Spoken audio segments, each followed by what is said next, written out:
Hi everyone and welcome to Daily Current Affairs for 25th of June. So let's start the day with the first important topic and that is Global Gender Index. तो भारत का जो rank है वो 127 कहा गया है among 146 countries जो कि जेंडर पैरिटी में है, up 8 places from last years place, यानी कि जो लास्ट ईयर था उससे हम 8 पायदान जो है वो ऊपर की तरफ बढ़े हैं। एज पर द 2023 का वर्ल्ड इकोनॉमिक फोरम का ये रिपोर्ट निकाला जाता है। तो ग्लोबल जेंडर इंडेक्स कौन निकालता है? वर्ल्ड इकोनॉमिक फोरम निकालता है। भारत का रैंक कितना है? तो 127 है 2023 के डेटा के हिसाब से। ना इसको करंट मतलब इवोल्यूशन माना जाता है जेंडर पैरिटी का। 4 डायमेंशंस में है। एक है इकोनॉमिक पार्टिसिपेशन एंड अपॉर्चुनिटी, दूसरा है एजुकेशनल अटेनमेंट, तीसरा है हेल्थ एंड सर्वाइवल और चौथा है पॉलिटिकल एम्पावरमेंट।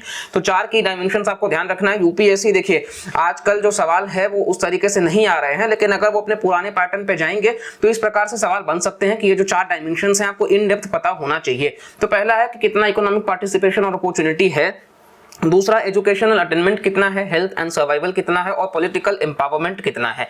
नाउ आप देखोगे तो 4 सब इंडाइसेस हैं जहां पे ओवरऑल इंडेक्स जो है वो 0 से 1 के बीच में रखा गया है। 1 मतलब कि जेंडर पैरिटी है और 0 मतलब कि कंप्लीट इम्पैरिटी है। मतलब 1 अगर है तो कंप्लीट है, अच्छी बात है, मतलब जेंडर पैरिटी है, बराबर है, समान है। लेकिन अगर 0 है तो इनइक्वल है। ठीक है, ये आपको ध्यान रखना है। स्टेटमेंट बेस्ड में हो सकता है, इसीलिए हम बार बार बोल रहे हैं। और ये लॉन्गेस्ट स्टैंडिंग इंडेक्स निकाला गया है जो प्रोग्रेस देखता है किस प्रकार से 2006 से अब तक का ये हुआ है। नाउ फाइंडिंग्स कुछ भारत से रिलेटेड जो मेंस में आप लिख सकते हो कि इंडिया ने इंप्रूव किया है 1.4 परसेंटेज पॉइंट्स उस हिसाब से, और भारत का रैंक जो है वो 2022 में 135 था, अभी हम 127 पा चुके हैं। यहाँ रैंक ज्यादा होने का अच्छा मतलब नहीं है, यहाँ रैंक जितना नीचे उतना हम बेहतर काम कर रहे हैं। इसी के साथ साथ में इंडिया जो है वो 64.3% जो है वो अचीव कर लिया उसने ओवरऑल जेंडर गैप।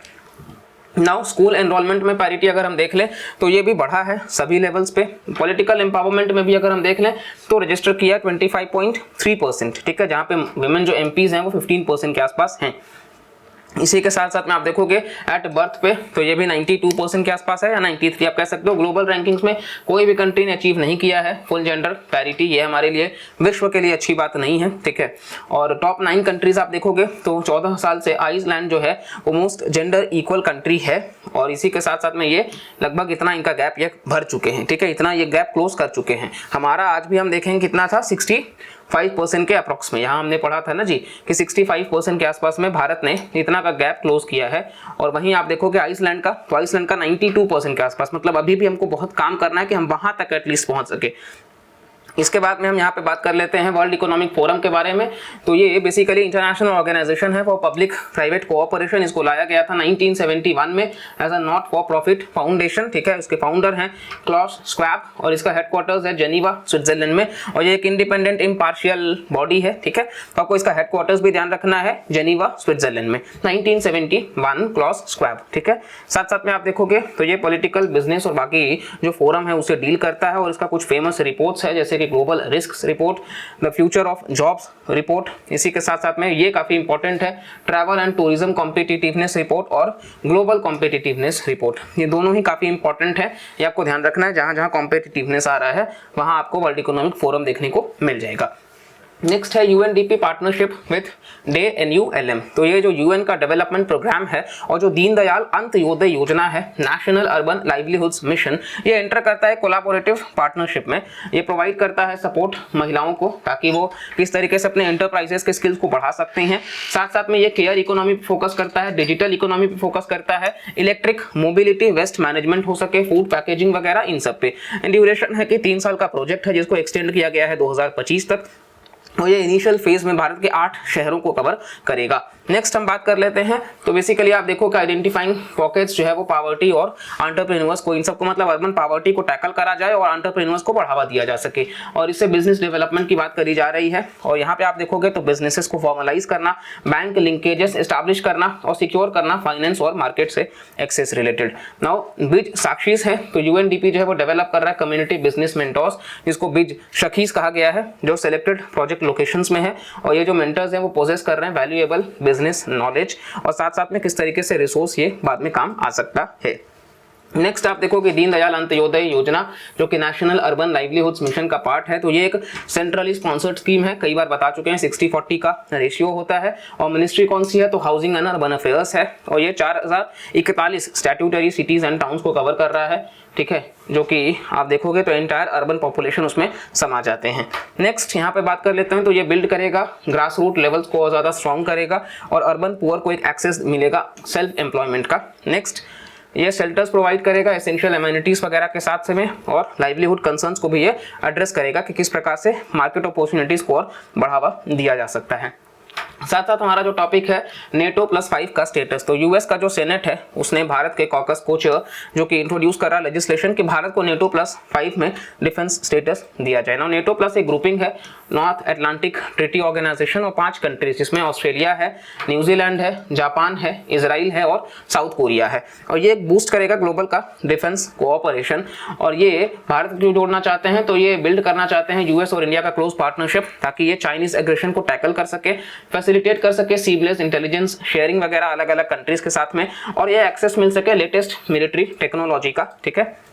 नेक्स्ट हम बात कर लेते हैं नेटो का, तो ये कोल्ड वॉर के समय स्टैब्लिश किया गया था। नेटो एक आपको देखने को मिल जाएगा कि ट्रांस अटलांटिक सिक्योरिटी अलायंस है।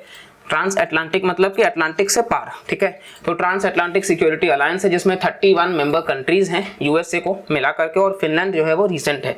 इसी के साथ साथ में इसके प्रिंसिपल की बात कर लेंगे, तो ये अटैक मतलब किसी एक पे अटैक होगा तो माना जाएगा सब पे अटैक है, ये हमने इसका पढ़ा हुआ है। और ये प्रिंसिपल है कलेक्टिव डिफेंस का, जो कि article 5 of the Washington treaty के नाम से भी इसको जाना जाता है, इसमें ये मेंशन है। नेक्स्ट हम बात कर लेते हैं मेंबरशिप का क्राइटेरिया, तो ये ओपन है to any other European state जो कि एक पोजीशन में है कि वो अपने प्रिंसिपल्स को इस ट्रीटी के हिसाब से फॉलो करेगा और कंट्रीब्यूट करेगा इस नॉर्थ अटलांटिक के एरिया में। इस वजह से भारत या कोई भी कंट्री, इवन जापान इतना बड़ा इसका आप देखोगे अलाई है, लेकिन वो भी अभी सदस्य नहीं बना है क्योंकि ये इस एरिया तक रेस्ट्रिक्टेड है। नेक्स्ट हमारा जो है topic that is star rating policy, तो मिनिस्ट्री ऑफ कोल ने अनाउंस किया है commencement of star rating registration process coal का और लिग्नाइट माइंस का। इसी के साथ साथ में ऑब्जेक्टिव है to elevate the overall performance और सस्टेनेबिलिटी वगैरह, कॉम्पिटिटिवनेस को बढ़ावा देना और एडवांस्ड माइनिंग टेक्नोलॉजी को प्रमोट करना। और इसी के साथ साथ में 7 की पैरामीटर्स हैं, mining, environment, technology adoption, best mining practices, economic performance, rehabilitation और रीसेटलमेंट, और compliance and safety and security से रिलेटेड। इवैल्यूएशन प्रोसेस में माइंस वगैरह का पार्टिसिपेशन करना ताकि उसको बढ़ावा दिया जा सके, और कंप्लीट होने पे टॉप 10% जो है हाईएस्ट स्कोरिंग माइंस उनको सेलेक्ट किया जाएगा फर्दर वैलिडेशन के लिए, और रिमेनिंग 90% जो होगा वो ऑनलाइन रिव्यू प्रोसेस में जाएगा। नेक्स्ट आप देखोगे तो from 5 star to no star का बात किया जा रहा है, ताकि ये मतलब माइन के अचीवमेंट को डील करते हुए देखा जा रहा है। साथ साथ आप देखोगे तो कहीं ना कहीं नेक्स्ट हमारा जो टॉपिक है दैट इज लंदन कॉन्फ्रेंस, तो recently Ukraine recovery conference held किया गया था लंदन में। ये एक फंड रेजिंग फोरम है जो बिल्ड कर रहा है वॉर टोन यूक्रेन को, London conference. British prime minister जो है उन्होंने अनाउंस किया new framework for war risk insurance, जो कि हेल्प करेगा बिजनेस को इन्वेस्ट करने के लिए यूक्रेन में, और ये प्लेज करते हैं सेवरल बिलियन डॉलर्स का नॉन मिलिट्री एड, ताकि इंफ्रास्ट्रक्चर को बढ़ावा दिया जा सके वहां का, और करप्शन को टैकल किया जा सके, और कंट्री जो कि एक मेंबरशिप के लिए ओपन है यूरोपियन यूनियन का, उसको भी ये मतलब इन शॉर्ट इंक्लूड करके चले। तो ये हमारा डेली करंट अफेयर्स था। आई होप आपको वीडियो इन्फॉर्मेटिव लगा है। वीडियो अगर आपने पूरा देखा है तो प्लीज लाइक करिएगा और कमेंट करके भी जरूर बताइएगा। अगले लेक्चर्स भी आप तक बहुत जल्दी मिल रहे हैं, तो बस चैनल से जुड़े रहिएगा, और मिलते हैं अगले लेक्चर में। तब तक के लिए bye bye, take care and जय हिंद।